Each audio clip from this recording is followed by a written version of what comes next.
queria fazer uma pergunta aos amados irmãos. Que ano foi esse? Que ano foi esse? 2020. É muito comum, quando a gente vai chegando no finalzinho do ano, e hoje é o último culto do domingo à noite, é muito comum fazermos uma retrospectiva. Na verdade, todos nós fazemos retrospectiva. Nós olhamos para trás e relembramos as circunstâncias que nós vivenciamos. E isso é muito comum fazer isso. Mas a pergunta é: será que de fato nós temos o que agradecer a Deus pelo ano de 2020? Será que temos de fato o que agradecer a Deus?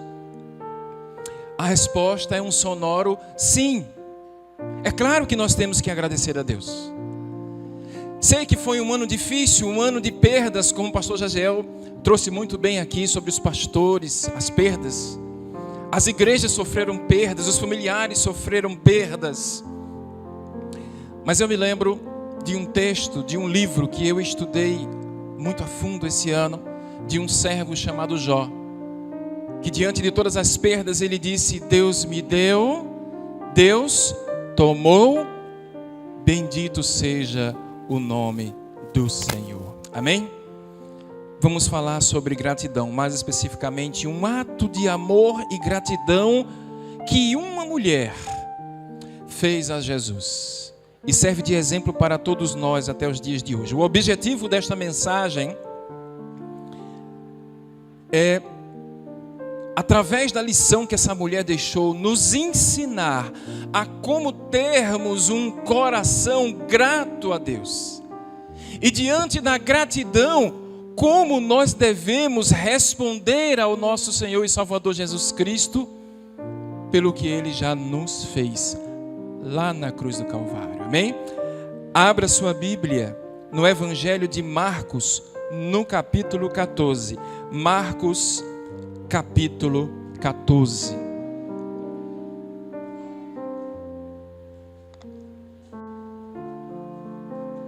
Nós vamos ler a partir do versículo 3. A minha Bíblia diz: Jesus ungido em Betânia. Marcos, capítulo 14. Nós vamos ler do 3 até o versículo 9. Mesmo sentados, você em casa pode abrir a sua Bíblia e acompanhe o texto e mantenha a Bíblia aberta, por favor. Diz assim a palavra do Senhor: Estando Jesus em Betânia, reclinado à mesa em casa de Simão o leproso, veio uma mulher, grifa na sua Bíblia, trazendo um vaso de alabastro com preciosíssimo perfume de nardo puro. E quebrando o vaso, e quebrando o alabastro, derramou o bálsamo sobre a cabeça de Jesus. Indagaram-se alguns entre si e diziam: para que este desperdício de bálsamo? Porque este perfume poderia ter sido vendido por mais de 300 denários e dar-se aos pobres. E murmuravam contra ela. Mas Jesus disse: deixai-a, porque a molestais? Ela praticou boa ação para comigo, disse Jesus. Porque os pobres sempre os tendes convosco, e quando quiseres podeis fazer-lhes bem, mas a mim nem sempre me tendes.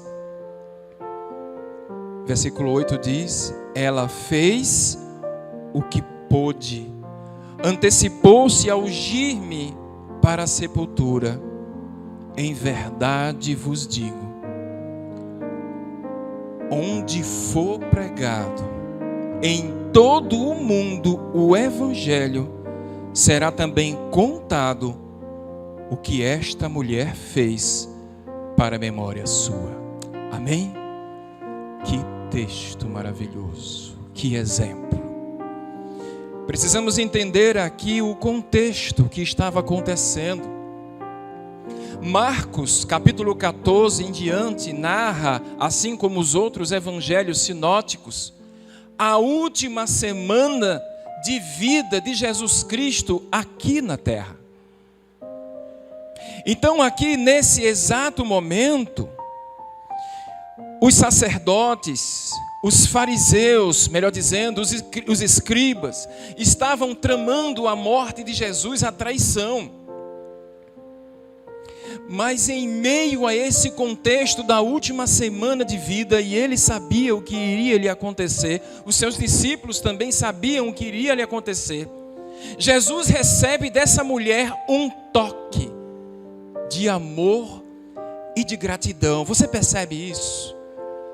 A última semana de vida de Jesus, e essa mulher fez aquilo que os discípulos não fizeram, um toque de amor e de gratidão. Esse é o contexto. E aqui nós estamos vivenciando a festa da Páscoa. E esta mulher, amados irmãos, o seu amor, a sua gratidão a Cristo é tão grande que até os dias de hoje a história do seu ato e do seu gesto é um exemplo para mim e para você. Estamos vivenciando a época da Páscoa. Quer ver? Olha na sua Bíblia, no versículo 1, o que está escrito. Dali a 2 dias era o quê? A Páscoa e a festa dos pães asmos. Olha só, para a gente entender. 2 principais festas do povo judeu. A Páscoa e o Pentecostes. Essas eram as 2 principais festas do povo judeu. A Páscoa, meus amados irmãos, celebrava naquele momento ali o que acontecera no passado, ou seja, nesse momento aqui, os judeus que celebravam a Páscoa olhavam para trás e lembravam da libertação, da passagem, ora Páscoa, da passagem da escravidão, da libertação do povo de Deus do cativeiro do Egito. Mas não somente isso, esse povo aqui também olhava para frente, para a Páscoa que viria, o Cordeiro de Deus que tira o pecado do mundo, Jesus Cristo. A libertação de todo o povo da escravidão agora interna, a escravidão do pecado. Era a Páscoa. Para trás, na libertação do Egito, para frente, o Messias que morreria na cruz para tirar o pecado do mundo. Era a principal festa do povo judeu. E sabe o que acontecia aqui? O sonho de todo judeu era, uma vez na vida, ir para Jerusalém para comemorar essa Páscoa. Esse é o contexto. Então Jerusalém estava fervendo, o povo multiplicava-se na cidade de Jerusalém, 4 vezes mais, 5 vezes mais do que o número de habitantes. Jerusalém estava lotada. É por isso que no versículo 2, acompanhem comigo, os sacerdotes, os escribas procuravam matar Jesus à traição. Versículo 2, mas eles diziam, não durante a festa. Sabe por quê? Porque iria causar tumulto, olha lá, ia fazer alvoroço. Tinha muita gente, por isso que a traição, a morte, a condenação e o julgamento de Jesus foi tudo feito de forma obscura, para não causar alvoroço. O imperador romano estava alvoroçado também. Imagine uma cidade pequena, naquele tempo não tinha hospedagem, não tinha hotel, não tinha restaurante, não tinha nada. Imagine, a cidade estava superlotada. Peregrinos do mundo inteiro se dirigiram para Jerusalém. Mas esse fato que nós estamos trazendo aqui, que diz nas Escrituras Sagradas, acontece não em Jerusalém, mas numa cidade próxima. Vejamos aí o versículo 3. O nome dessa cidade é Betânia. É o local onde vai acontecer algo maravilhoso. Versículo 3 diz, estando ele, Jesus Cristo, em Betânia, reclinado à mesa na casa de Simão, o leproso. Deixa eu explicar uma coisa aqui. Jesus não estava em Jerusalém. Ele estava em Betânia, cidade que fica a 3 quilômetros de Jerusalém, pertinho. E muitos peregrinos também pousavam ali, ficavam em Betânia. Fato é que Jerusalém inchava, né? Era muita gente. Então algumas pessoas se hospedavam também ou procuravam ficar em Betânia. Cidadezinha pequena, simples, humilde, era uma vila muito pequena, poucos moradores. E Jesus foi convidado para um jantar. E a Bíblia diz que era na casa de Simão o leproso. Ora, se esse homem estava participando do jantar, ele não era mais leproso, mas o seu codinome e apelido era leproso. Outrora ele estava com lepra, mas certamente Jesus foi convidado para o jantar na casa dele, justamente por agradecimento. Olha aí a gratidão. Jesus foi recebido por agradecimento, certamente por ter curado a lepra de Simão o leproso. Mas o que nós queremos destacar aqui é que a partir de agora a Bíblia narra sobre uma mulher. E aí eu quero que você grife na sua Bíblia. Veio uma mulher trazendo um vaso de alabastro com preciosíssimo perfume de nardo puro. Quem é esta mulher? Os textos paralelos é Mateus capítulo 26 e João capítulo 12. Vai falar sobre o mesmo acontecimento. São os chamados evangelhos sinóticos. E em João no capítulo 12, versículos de 1 a 3, diz quem é essa mulher. Essa mulher não é Maria, mãe de Jesus. Essa mulher não é Maria Madalena. Essa mulher é Maria de Betânia, irmã de Lázaro e de Marta. E essa mulher, amados, ela começa a nos ensinar o que de fato é eu ter um coração grato a Deus. Sabe por quê? Ela só aparece 3 vezes na Bíblia. Olha que coisa incrível. A primeira vez ela aparece em Lucas, no capítulo 10. Lembra da passagem? Enquanto Marta, sua irmã, estava fazendo os serviços da casa, ela estava onde? Aos pés? Ela estava aos pés de Jesus. Maria estava aos pés de Jesus para aprender. A segunda vez que ela aparece na Bíblia está em João no capítulo 11, na morte do seu irmão Lázaro. A Bíblia diz que Maria aparece aos pés de Jesus para chorar. A terceira vez ela aparece no sinótico desse texto aqui, João capítulo 12. Maria aparece aos pés de Jesus para agradecer. Sabe o que é que essa mulher está ensinando a mim e a você hoje? Que o lugar mais alto que eu e você possa estar é aos pés do Salvador. Ela aparece aos pés de Jesus para aprender, aparece aos pés de Jesus para chorar e aparece aos pés de Jesus para agradecer. Que sentimento desta mulher, que adoradora, que coração grato, que coisa tremenda. Esta mulher só aparece na Bíblia aos pés de Jesus Cristo. Enquanto muitos amados estão soberbos, subindo em seu trono, dentro das próprias igrejas, não estão sendo humildes. Por isso que Paulo fala, né? O que Jesus fez. Filipenses capítulo 2. Ele esvaziou-se de si mesmo, tomou a forma de servo. Foi reconhecido em figura humana. O conselho para mim e para você essa noite, nos esvaziar de nós mesmos e estar aos pés do Salvador. Mas o texto continua aqui, porque Maria agora vai nos ensinar uma outra lição. O que é que Maria está fazendo? Observe a cena. Está tendo um jantar ali numa cidadezinha de Betânia, pequena, na casa do Simão Pedro. Lá vem uma mulher chamada Maria e ela está trazendo um vaso de alabastro e um perfume de nardo. E a Bíblia diz na sequência que ela quebra esse alabastro e derrama sobre a cabeça de Jesus Cristo. Ponto aqui. Vamos dar um ponto aqui para entender o que foi que essa mulher fez. Em primeiro lugar, ela fez o melhor para Jesus.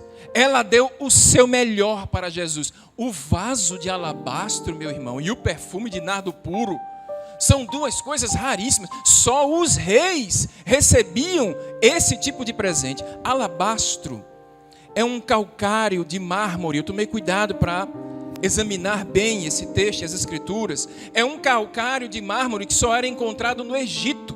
Era transportado nos lombos dos camelos para chegar até Maria. Foi assim. O vaso por si só já era raro, e ele tinha um gargalo comprido em cima assim, ó. Depois você pesquisa na internet, vaso de alabastro, para você ver o desenho. Agora não, para não ficar aí zigue-zagueando aí no celular. Aí você vê o vaso de alabastro, ele era fininho em cima, era um gargalo. Quando diz que Maria quebrou o vaso, ela não jogou o vaso no chão não, viu? Ela quebrou a tampa do gargalo, para derramar tudo, para não ficar gota a gota. Agora, e o perfume? A Bíblia diz aqui que dentro do vaso tinha um perfume preciosíssimo, chamado nardo, e era puro, era a essência pura, não era misturado para fazer outros perfumes não. Ele era puro. O nardo era uma planta, uma raiz que só se encontrava no Himalaia, na Índia. Era muito precioso. Se extraía dessa raiz o óleo, o perfume. Era muito precioso, tão precioso que Judas Iscariotes, lá no capítulo 12 de João, ele faz ali, ele diz quanto vale o perfume. Aqui no versículo 5 diz também, né? Acompanha aí, porque este perfume poderia ser vendido por mais de 300 o quê? 300 denários. Só para os irmãos terem a ideia do valor desse perfume, um denário era um dia de serviço de um trabalhador. Fez a conta? 300 denários seria quase um ano de trabalho de um trabalhador. Bora trazer para os dias de hoje. Um trabalhador que ganha um salário mínimo, mais ou menos 12 meses de salário mínimo, aproximadamente entre 10 a 15 mil reais, um frasco de perfume. Era raro, era preciosíssimo. Maria, ela deu o seu melhor para Jesus, num único gesto. Num único gesto. E a pergunta para mim, para você, essa noite é: esse ano de 2020 que passou, você deu o seu melhor para Jesus? Olhe para trás, para este ano que passou. Então, este ano que passou, você pensa, você está conseguindo raciocinar e perguntando para si mesmo: eu dei o meu melhor para Jesus?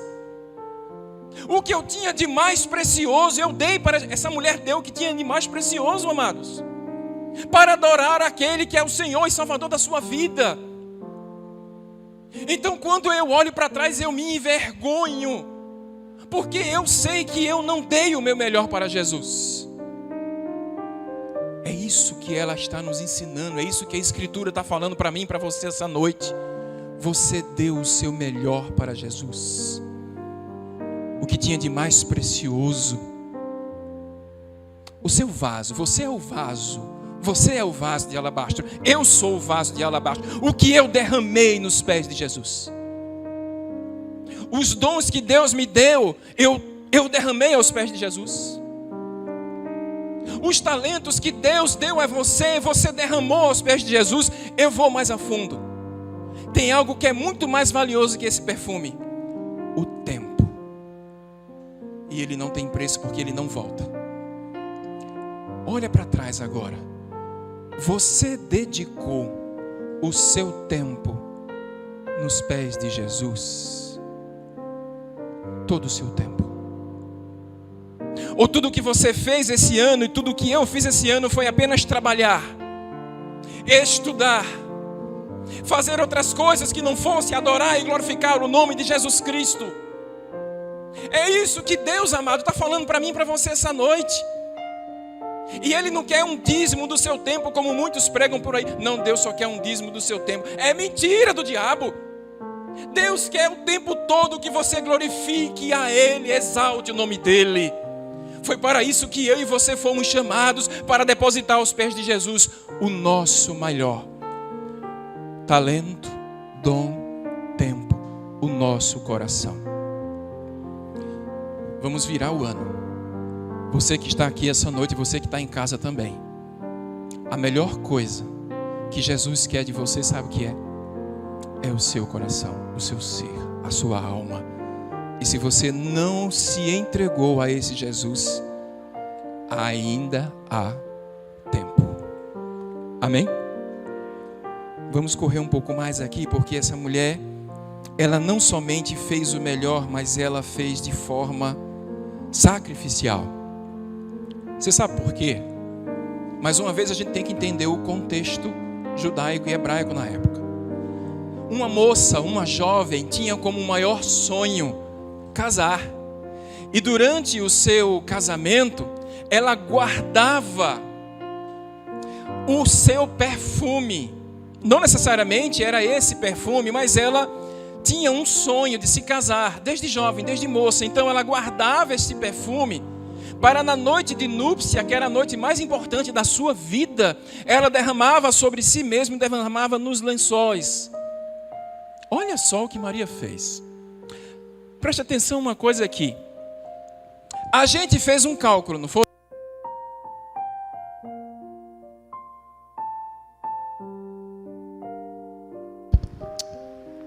Um dia de trabalho comprava uma gota deste perfume, mas um dia de trabalho de um homem. Porque nos dias de hoje, as mulheres ainda recebem menos do que os homens, fazendo a mesma tarefa, não é verdade, mulheres? Não é verdade, homens? Imagina 2000 anos atrás.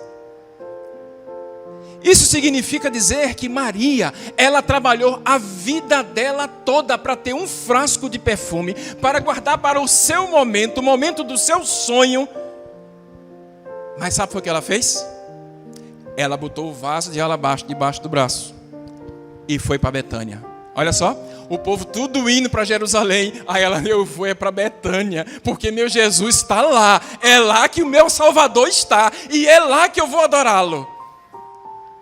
E é interessante a gente falar sobre isso, porque muitos estão indo atrás de multidões, atrás de shows, atrás de luzes, de batidão, de fumaceira.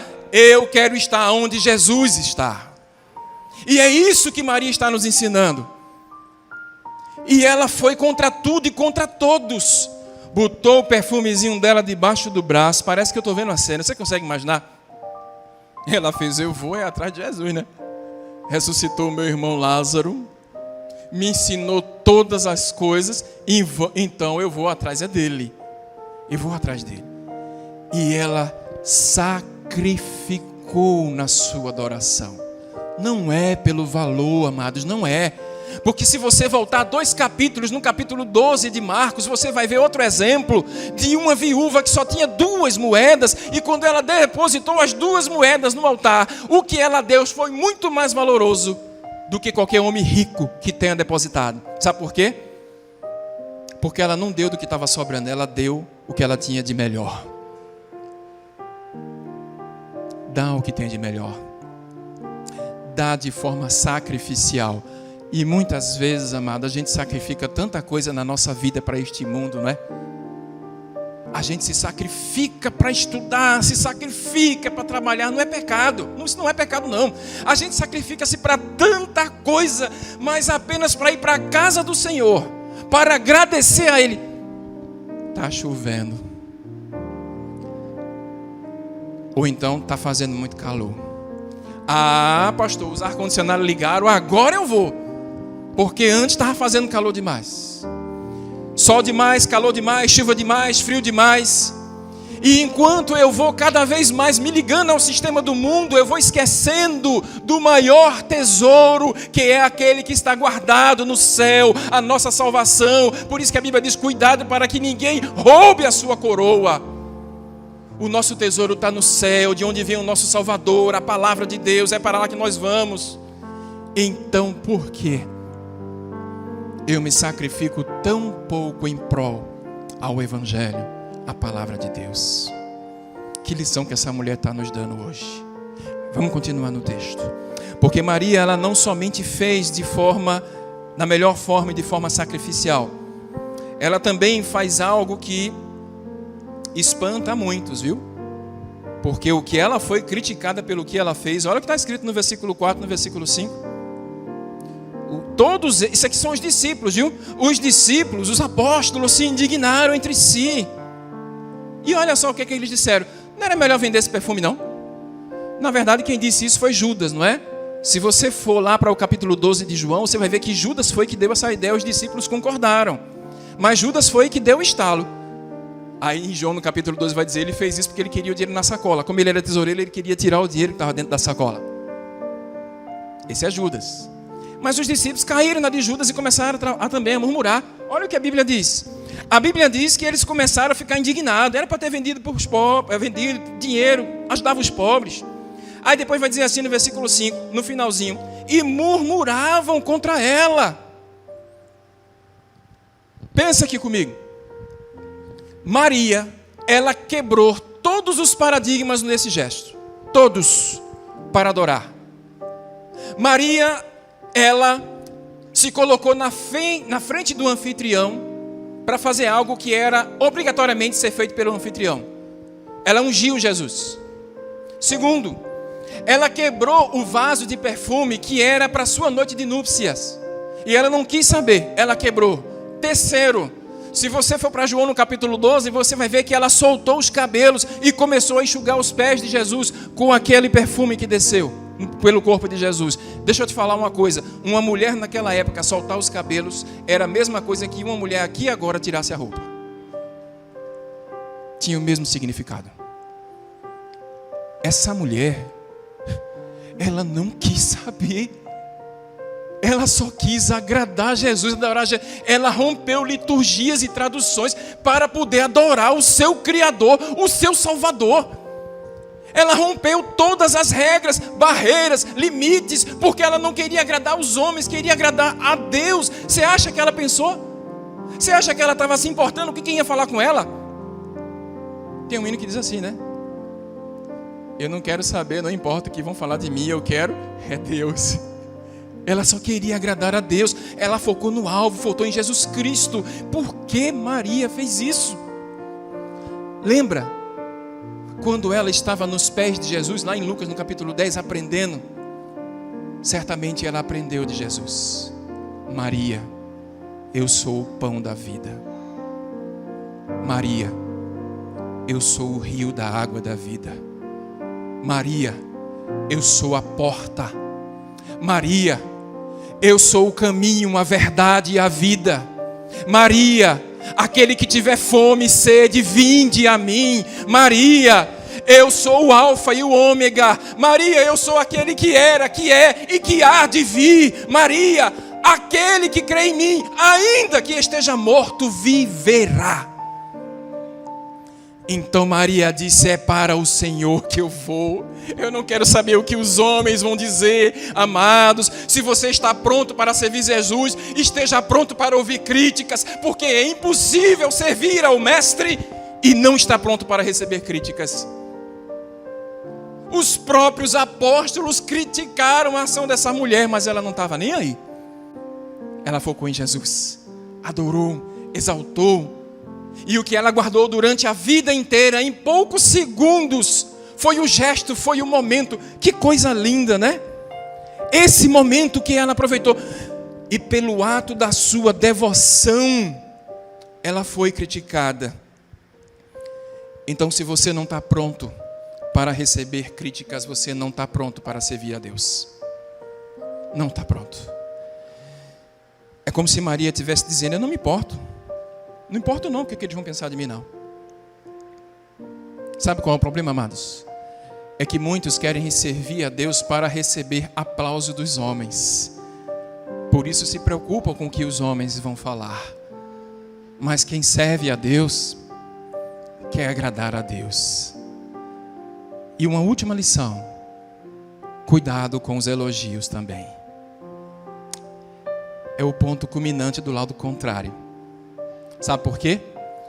Porque as mesmas mãos que receberam Jesus com palmas foram as que crucificaram ele. Cuidado com os elogios. Estamos caminhando para o fim. Essa mulher, ela fez o melhor. Essa mulher, ela fez de forma sacrificial. Essa mulher fez sem se importar com as críticas. Olha o que diz no versículo 6 e no versículo 7. Mas Jesus disse: deixai-a. Deixe ela, deixe minha serva. Jesus está dizendo para mim e para você: você está sendo criticado porque você está servindo ao Senhor, está sendo criticado lá na sua faculdade, no seu trabalho, na sua vizinhança. Jesus está dizendo: deixe meu servo, deixe que ele está me adorando. Então não pare, siga em frente, continue com o seu coração grato. Não olhe para a esquerda nem para a direita, olhe para o alvo, que é Jesus. É a Ele que você tem que adorar, é a Ele que você tem que ser grato. Jesus disse, deixe ela, não moleste a minha serva. Ele disse para os apóstolos, e olha o que ele diz na continuidade. Ela praticou boa ação para comigo. Quem dá o cheque, quem marca assim um chequinho assim, ó, pum, da boa ação é Deus, não são os homens. Deus é que valida a sua ação para com o reino de Deus. Só Ele pode validar. Aí o versículo 7 diz, Jesus vai dizer, vocês estão preocupados com os pobres? Tem que se preocupar mesmo. Porque os pobres sempre tendes convosco, e vocês, quando quiserem, devem fazer o bem para os pobres mesmo, tá ok, ó, façam isso. Mas Jesus está dizendo, a mim, mas a mim nem sempre vocês vão me ter. Jesus está dizendo, predizendo a sua morte. Sabe o que significa isso? Oportunidade. Maria teve um estalo de oportunidade, e ela não deixou passar em branco. Pegou o vasinho dela, quebrou, ungiu Jesus e fez aquilo com adoração plena, sem ligar para as críticas. Oportunidade. Sabe qual é a outra coisa que eu aprendo aqui? Eu estava conversando com meu filho e com minha esposa sobre esse texto, e André, meu filho, disse algo muito importante. Disse, pai, é verdade. Muitas vezes a gente está dentro da igreja, Maestro Jonas. A gente está preocupado com a mídia, preocupado com o som, preocupado com a liturgia, preocupado com a programação, preocupado com o pessoal de Libras. A gente está preocupado com tudo isso. Mas às vezes a gente não aproveita a oportunidade de Jesus Cristo, de adorar em espírito e em verdade. Então friamente a liturgia vai passando e o queimor espiritual vai esfriando. Jesus está passando, e eu não estou aproveitando a oportunidade como esta mulher aproveitou. É isso que ela está nos ensinando. Isso deveria arder dentro de mim, no sentido de reavaliar como meu coração está grato a Deus, e o que eu tenho feito por Ele. Por fim, no último versículo, nos últimos versículos, no versículo 8, Jesus disse, ela fez o que pôde. Mais uma vez, para mim e para você, você tem feito o que pôde? Tempo, talento, dom, dedicação, consagração. Às vezes a gente faz tantas coisas em casa, no trabalho, com a família, mas e na igreja? E no corpo aqui, no corpo de Cristo? Você tem feito o que pôde. Aí no versículo 9, Jesus conclui. Em verdade vos digo, onde for pregado em todo o mundo o evangelho, será também contado o que ela fez para a memória sua. Hoje cumpre-se a profecia na primeira igreja batista em Abreu e Lima. Porque aqui é pregado o evangelho. E Jesus disse, onde for pregado, fale o que ela fez. Sabe o que essa mulher deixou para finalizar aqui o que Deus está falando aos nossos corações? Essa mulher, ela deixou um legado. Um legado. Um exemplo. Querido e querida irmã, o ano está se findando. Qual o legado que você está deixando para a sua família, no seu trabalho, na sua casa, na sua faculdade? A gente se preocupa tanta coisa com os nossos filhos, melhor faculdade, para que ele aprenda, para que ele seja um homem de Deus, uma mulher de Deus, mas que tenha muito estudo. Isso não é pecado, não. Mas qual é o legado que você está deixando para eles? Aonde eles estão andando, estão pregando e vivendo o evangelho, você está vivendo e pregando o evangelho? Porque se esse ano acabou e isso não passou nem na minha nem na sua vida, precisamos rever E há uma mensagem de esperança aqui. Sempre há tempo de recomeçar. Que o seu vaso, você como vaso de alabastro, derrame dons, talentos, derrame tempo, palavra e vida no Evangelho e para a glória de Deus Pai. Que Deus nos abençoe, em nome de Jesus.